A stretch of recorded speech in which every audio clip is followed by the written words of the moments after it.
Hello student, applied physics channel पर आप सभी स्टूडेंटों का स्वागत है। आज की इस वीडियो में हम वैद्युत क्षेत्र की तीव्रता को समझेंगे, यानी कि इलेक्ट्रिक फील्ड इंटेंसिटी क्या होती है। तो वैद्युत क्षेत्र की तीव्रता को हम वैद्युत बल से और परीक्षण आवेश से डिफाइन करते हैं, यानी कि परिभाषित करते हैं।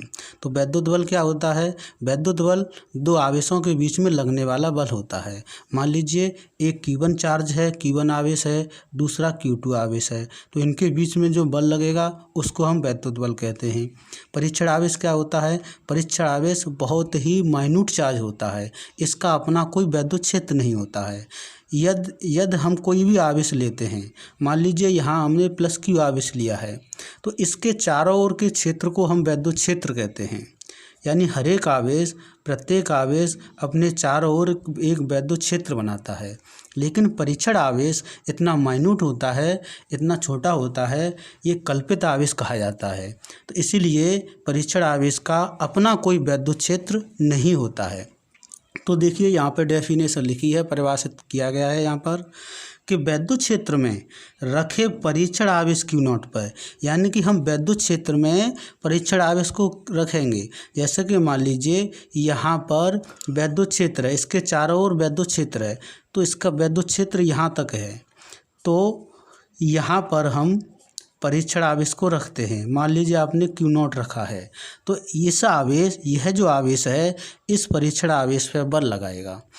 तो वैद्युत क्षेत्र में रखे परीक्षण आवेश पर, वैद्युत क्षेत्र में रखे परीक्षण आवेश Q0 पर लगने वाले वैद्युत बल को, यानी ये जो आवेश है इस पर जो बल लगाएगा उसको, लगने वाले वैद्युत बल को वैद्युत क्षेत्र की तीव्रता कहते हैं। इसे ई से प्रदर्शित करते हैं। तो देखिए फॉर्मूला क्या है? वैद्युत क्षेत्र की तीव्रता बराबर वैद्युत बल बटे परीक्षण आवेश। वैद्युत बल को हम F कहते हैं, परीक्षण आवेश को Q0 कहते हैं, वैद्युत क्षेत्र की तीव्रता को E कहते हैं। तो वैद्युत क्षेत्र की तीव्रता जो है एक सदिश राशि होती है, क्योंकि इस पर वेक्टर लगा हुआ है, तो एक सदिश राशि है। सदिश राशियाँ वो होती हैं जिनकी दिशा होती है। तो वैद्युत बल भी सदिश राशि है, यानी बल की भी दिशा होती है। परीक्षण आवेश पर कोई भी वेक्टर नहीं लगा है, इसका मतलब ये अदिश राशि है। तो इसकी डेफिनेशन देखो, इस फॉर्मूले से हम बना सकते हैं। हम पहले नीचे से चलेंगे। वैद्युत क्षेत्र में एक शब्द अपनी तरफ से जोड़ते हैं। वैद्युत क्षेत्र में रखे परीक्षण आवेश Q0 पर, परीक्षण आवेश Q0 पर लगने वाले वैद्युत बल को वैद्युत क्षेत्र की तीव्रता कहते हैं। इसे ई से प्रदर्शित करते हैं। तो क्या कहना है? पहले आप इस शब्द को कहेंगे, फिर ऊपर कहेंगे वैद्युत बल को, फिर यहाँ आ जाएंगे, डेफिनेशन बन जाएगी। मतलब ये कि वैद्युत क्षेत्र में, क्योंकि हम वैद्युत क्षेत्र पढ़ेंगे इस चैप्टर में, तो वैद्युत क्षेत्र में, इस पूरे वैद्युत क्षेत्र में रखे परीक्षण आवेश Q0 पर लगने वाले वैद्युत बल को वैद्युत क्षेत्र की तीव्रता कहते हैं। इसे ई से प्रदर्शित करते हैं। तो आपका फॉर्मूला हुआ E बराबर F बट्टे Q0। मात्रक निकालेंगे हम, E का मात्रक क्या होता है। तो देखेंगे आप E का मात्रक क्या होगा। तो हम बल का मात्रक रखेंगे। बल का मात्रक होता है न्यूटन। बल का मात्रक है न्यूटन अपॉन आवेश का मात्रक होता है कूलाम। तो हमारा देखो मात्रक क्या निकलेगा, न्यूटन प्रति कूलाम, यानी कि न्यूटन प्रति कूलाम। तो ये हमारा मात्रक है न्यूटन प्रति कूलाम। इसको हम लिख सकते हैं, इसको हम इस प्रकार भी लिख सकते हैं, न्यूटन पर कूलाम भी लिख सकते हैं। तो हम देखो यहाँ पे विमा भी निकाल रहे हैं कि ई की विमा क्या होती है।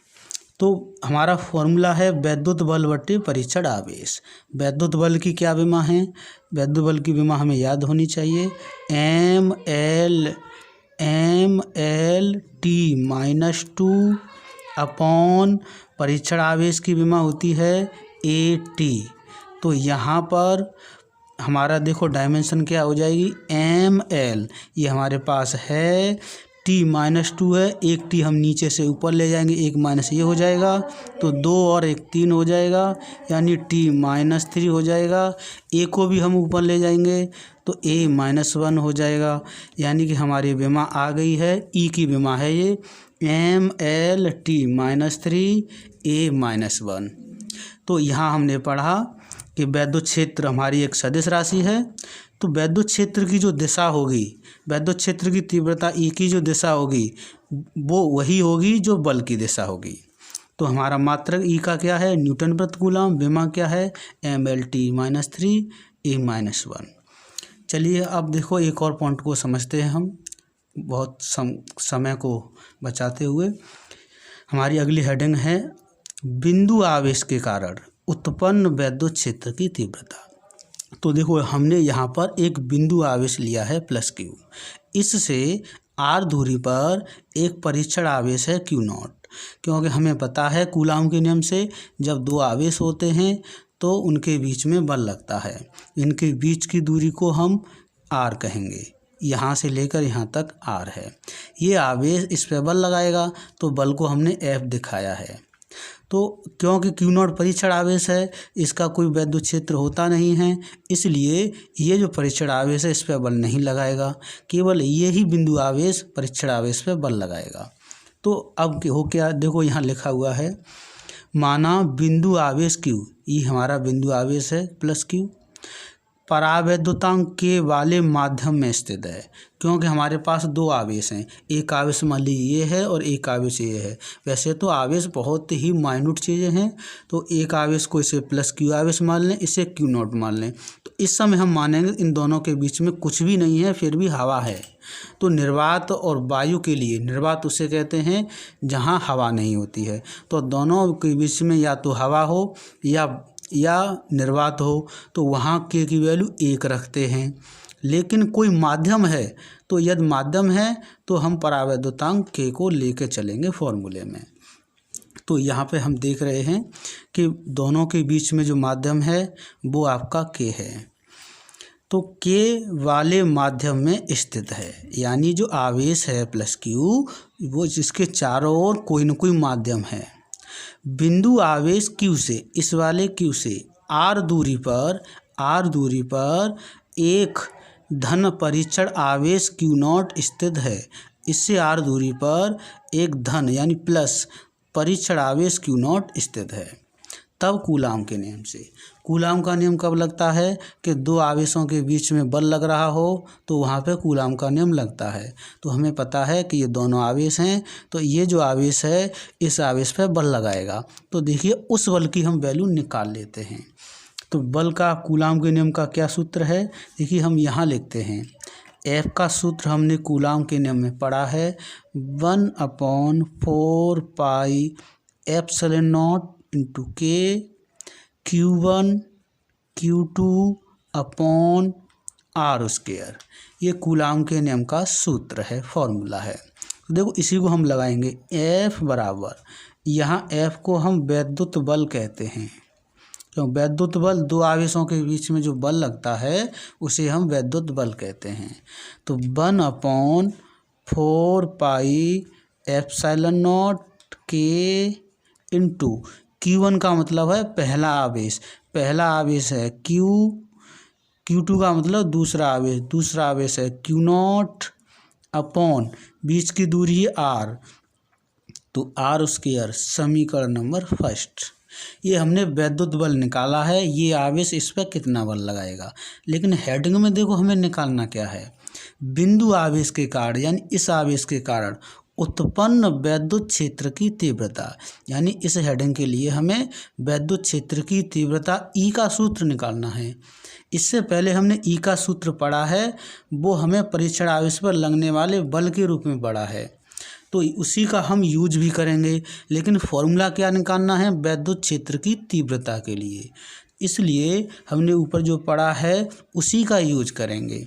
हम लिखेंगे वी नो दैट, यानी कि हम जानते हैं कि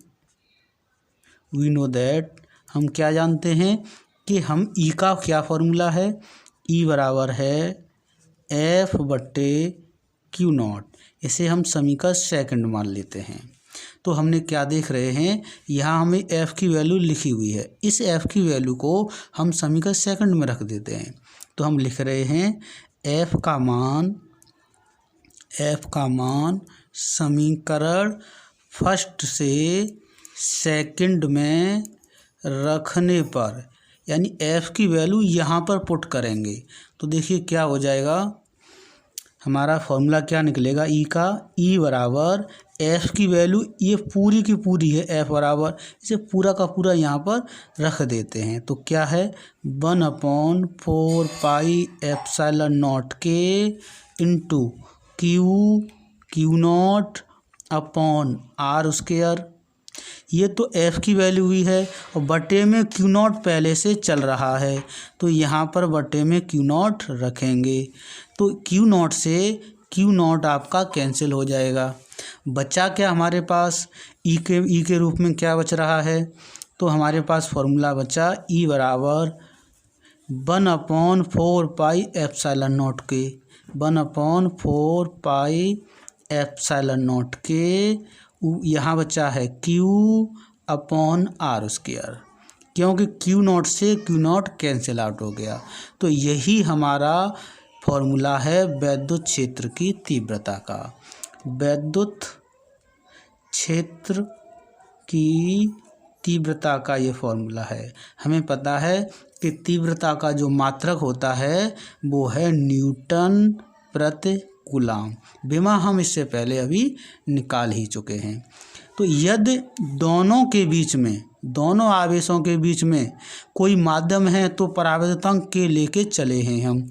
यदि ऐसा न हो, यदि दोनों के बीच में निर्वात अथवा वायु हो, देखिए उसको हम यहाँ पे थोड़ा सा करके बता रहे हैं।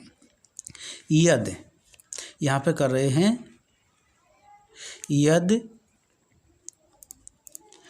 यदि दोनों आवेशों के बीच